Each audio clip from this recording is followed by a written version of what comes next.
Sister Abigail को Coleman परिवार के घर में कुछ अजीब महसूस होने लगता है। वे केट और जॉन से मिलने उनके घर आती है और उन्हें चेतावनी देती है कि ईस्टर के पिछले ऑर्फनेज में भी कुछ रहस्यमयी घटनाएं हुई थी। ईस्टर छिपकर उनकी सारी बातें सुन लेती है और उसे समझ आ जाता है कि सिस्टर एबिगेल उसकी असलियत के आड़े आ रही है। जब सिस्टर एबिगेल अपनी कार से वापस जाने लगती है, ईस्टर अपनी छोटी बहन मैक्स को मोहरे की तरह इस्तेमाल करती है। ईस्टर मैक्स को बर्फीली सड़क के बीच में खड़ा कर देती है।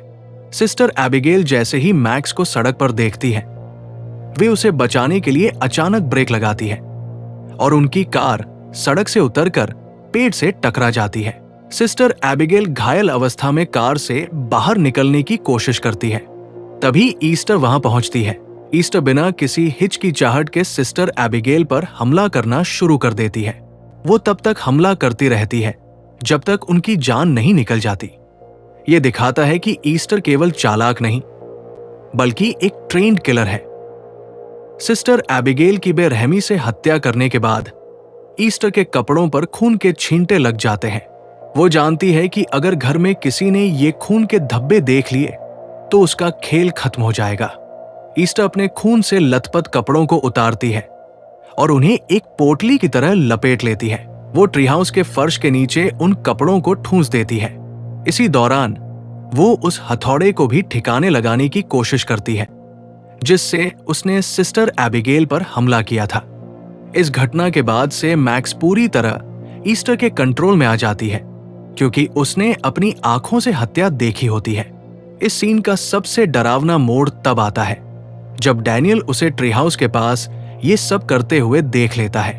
ईस्टर को इसका एहसास हो जाता है और यहीं से वो डैनियल को डराना धमकाना शुरू करती है ताकि वो अपना मुंह बंद रखे। वो उसे धमकी देती है कि अगर उसने किसी को बताया तो वो उसके साथ भी वही करेगी जो उसने सिस्टर एबिगेल के साथ किया।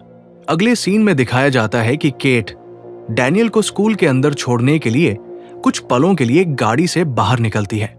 इस दौरान वो इंजन चालू छोड़ देती है। केट का ध्यान दूसरी तरफ होता है। ईस्टर जो आगे की सीट पर बैठी होती है इस मौके का फायदा उठाती है। वो बहुत ही ठंडे दिमाग से गाड़ी के गियर को पार्क से हटाकर ड्राइव पर डाल देती है। छोटी मैक्स जो सुन नहीं सकती पीछे की सीट पर अपनी बेल्ट से बंधी बैठी होती है। उसे अंदाजा भी नहीं होता कि क्या होने वाला है। गाड़ी ढलान पर पीछे की ओर लुढ़कने लगती है।